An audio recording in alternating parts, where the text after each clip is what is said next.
അന്നൊക്കെ വിവാഹ വാർഷികത്തിന് മുറിക്കുന്ന കേക്ക് കഴിക്കാൻ മനോജും പ്രകാശും തമ്മിൽ മത്സരിച്ചിരുന്നു. അതേ മക്കൾ തന്നെ ഇന്നും മത്സരിക്കുന്നു, അച്ഛനും അമ്മയും തമ്മിൽ കാണാതിരിക്കാൻ. മധുരം കഴിക്കാനുള്ള മത്സരം ഇന്ന് രക്ഷകർത്താക്കളെ കയ്പുനീര് കുടിക്കാനുള്ള മത്സരത്തിന് വഴി മാറിയിരിക്കുന്നു മോളെ. ചന്ദ്രുവിനോട് എന്തെങ്കിലും മിണ്ടാതെയും പറയാതെയും ഒരു ദിവസം പോലും തള്ളി നീക്കാൻ പറ്റാത്ത അവസ്ഥയാ. അച്ഛന് ആശ്വാസം പകരാൻ ഇന്ന് മകളുടെ സ്ഥാനത്ത് നീയല്ലേ ഉള്ളൂ.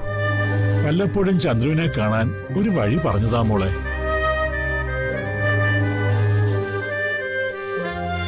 കള്ളവും കപടവും ഒക്കെ പ്രകാശേട്ടന്റെ കൂടപ്പിറപ്പുകളാ.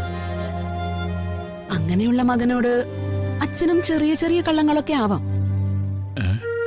പ്രകാശേട്ടൻ അറിയാതെ വല്ലപ്പോഴും പുറത്തുപോയി അമ്മയെ കാണുന്നതിൽ ഒരു തെറ്റുമില്ല. അതിന് എന്റെ എല്ലാ ഒത്താശയും ഉണ്ടാകും. എന്താ അതുപോലെ? ഐഡിയ കൊള്ളാം. പക്ഷേ ചന്ദ്രുവിന്റെ മൊബൈൽ ഫോൺ കംപ്ലൈന്റ് ആണല്ലോ. എവിടെ വെച്ച് കാണണമെന്ന് പ്ലാൻ ചെയ്യാൻ കഴിയില്ലല്ലോ മോളെ. തൽക്കാലം മീനാക്ഷിയുടെ ഫോണിൽ വിളിച്ച കാര്യങ്ങൾ സംസാരിച്ചാ മതി. അച്ഛനമ്മയ്ക്ക് ഒരു പുതിയ ഫോൺ വാങ്ങിക്കൊടുക്കണം.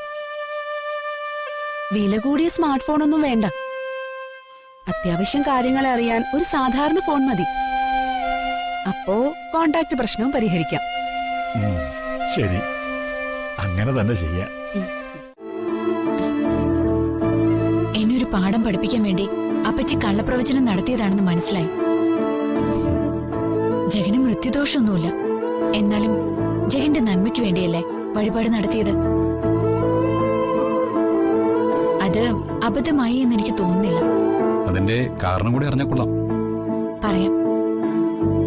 ജഗന് ഭാവിയിൽ മൃത്യുദോഷം ഉണ്ടായി എന്നിരിക്കട്ടെ. അന്ന് മരണം തൊട്ടു മുന്നിൽ വന്നാലും ആപത്തൊന്നും സംഭവിക്കാതെ മാറിപ്പോവും. അത് ഞാൻ ഇപ്പൊ നടത്തിയ വഴിപാടിന്റെ ശക്തി കൊണ്ടായിരിക്കും. മനസ്സിലായോ? ക്ഷേത്രക്കിണറ്റിൽ നിന്ന് കോരിയെടുത്ത 101 കുടം വെള്ളോ ശ്രീകോവിൽ എത്തിച്ചത് ശിവധാര നടത്താൻ. അതിൽ സംതൃപ്തനായ ശിവഭഗവാനുണ്ടല്ലോ, ജഗനെ എല്ലാ ആപത്തൊന്നും രക്ഷിച്ചോളും. ആർക്കെങ്കിലും മരണത്തിന് സമയമായ മരിച്ചല്ലേ പറ്റൂ. അപ്പൊ പിന്നെ ശിവഭഗവാനെ രക്ഷിക്കാൻ പറ്റുമോ? കഴിയും. മാർക്കണ്ഡേയന്റെ കഥ കേട്ടിട്ടില്ലേ? ഇല്ല. മഹാശിവഭക്തനായിരുന്ന മാർക്കണ്ഡേയന് 16 വയസ്സ് വരെ മാത്രമേ ആയുസ് ഉണ്ടായിരുന്നുള്ളൂ. 16ആം വയസ്സിൽ ആയുസ് എടുക്കരുതെന്ന് മാർക്കണ്ഡേയൻ ശിവഭഗവാനോട് പ്രാർത്ഥിച്ചുകൊണ്ടേയിരുന്നു. പക്ഷേ വയസ്സ് 16 ആയപ്പോ കാലൻ മാർക്കണ്ഡേയന്റെ ആയുസ് എടുക്കാനെത്തി. അവിടെ ശിവനും പ്രത്യക്ഷപ്പെട്ടു. തന്റെ ഭക്തനായ മാർക്കണ്ഡേയന്റെ ആയുസ് എടുക്കാതെ തിരിച്ചു പോകാൻ ശിവൻ കാലനോട് ആജ്ഞാപിച്ചു. കാലാവധി എത്തിയാൽ ആയുസ് എടുക്കേണ്ടത് തന്റെ കർത്തവ്യമാണെന്നും മാർക്കണ്ഡേയന്റെ ആയുസ്സും കൊണ്ടേ പോകൂ എന്നും കാലന് ശഠിച്ചു. തർക്കവും വഴക്കും മൂത്തു. ഒടുവിൽ കോപിഷ്ഠനായ ശിവൻ 3ാം കണ്ണ് തുറന്ന് കാലനെ ചുട്ടെരിച്ചു. അന്നത്തെ മാധവനും ചന്ദ്രയ്ക്കും ഇന്ന് ജരാനരകൾ ബാധിച്ചു.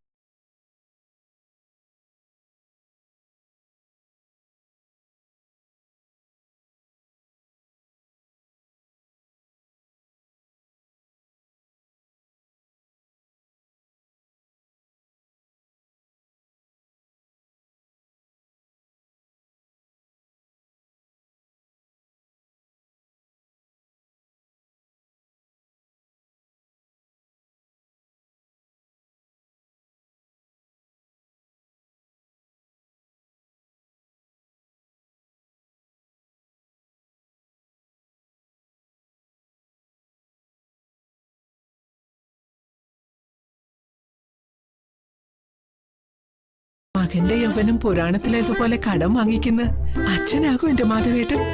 നന്നായി. ചാവാൻ കിടക്കുന്നു, തൊണ്ട നനയ്ക്കാൻ കുറച്ച് വെള്ളം താ എന്ന് ചോദിച്ചാ ഒരു തുള്ളി വെള്ളം തരാത്ത നിന്റെ മോനാ അച്ഛന് യൗവനം കടം തരുന്നത്.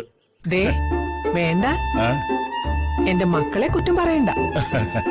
അവരുടെയൊക്കെ സ്വഭാവം കണ്ടിട്ട് എനിക്ക് അവന്മാർ എന്റെ മക്കൾ തന്നെയാണോ എന്ന് വരെ സംശയമുണ്ട്. ദേ മാധവേട്ട, വേണ്ട. അയ്യോ ഇല്ലേ.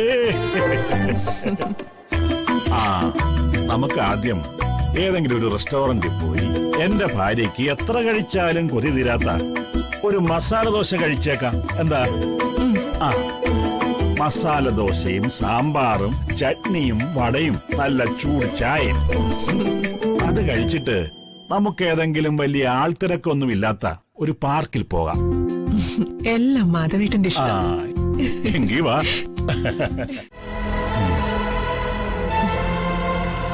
എന്തായാലും അവര് വീട്ടിലെത്തുന്നതിന് മുൻപേ എനിക്ക് അവിടെ എത്തണം, അല്ലെങ്കിൽ അത് പ്രശ്നമാവും മാധവേട്ട.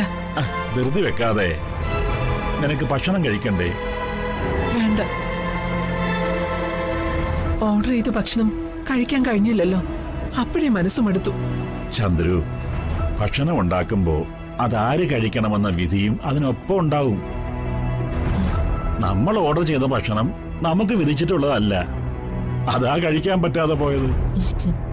ഭക്ഷണം കഴിച്ചില്ലേലും കുഴപ്പമില്ല. മാധവേട്ടൻ പറഞ്ഞതുപോലെ അതിന് വിധിച്ചിട്ടുള്ളവര് കഴിക്കട്ടെ.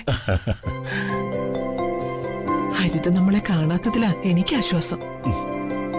ഭക്ഷണവും അത് കഴിക്കാനുള്ള തലയിലെഴുത്തും ഹരിതയ്ക്കും മനോജിനും ആയിരിക്കും. അല്ല, നമ്മൾ ശ്രദ്ധിക്കാതെ വിട്ടുകളയുന്ന ദൈവത്തിന്റെ ചില വികൃതികളെ കുറിച്ചാ ഞാൻ പറഞ്ഞത്. അതൊന്നും കേൾക്കാനുള്ള മാനസികാവസ്ഥയിലല്ല ഞാൻ. മനോജും ഹരിത എത്തുന്നതിന് മുൻപ് എനിക്ക് വീട്ടിലെത്തിയിരിക്കണം മാധവേട്ട.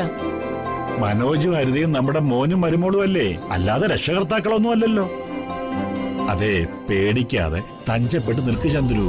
ആ, ഇനി എങ്ങോട്ടാ പോന്നെ? എങ്ങോട്ടാ ചന്ദ്രു പറ. മാധവേട്ടൻ തന്നെ തീരുമാനിച്ചാ മതി.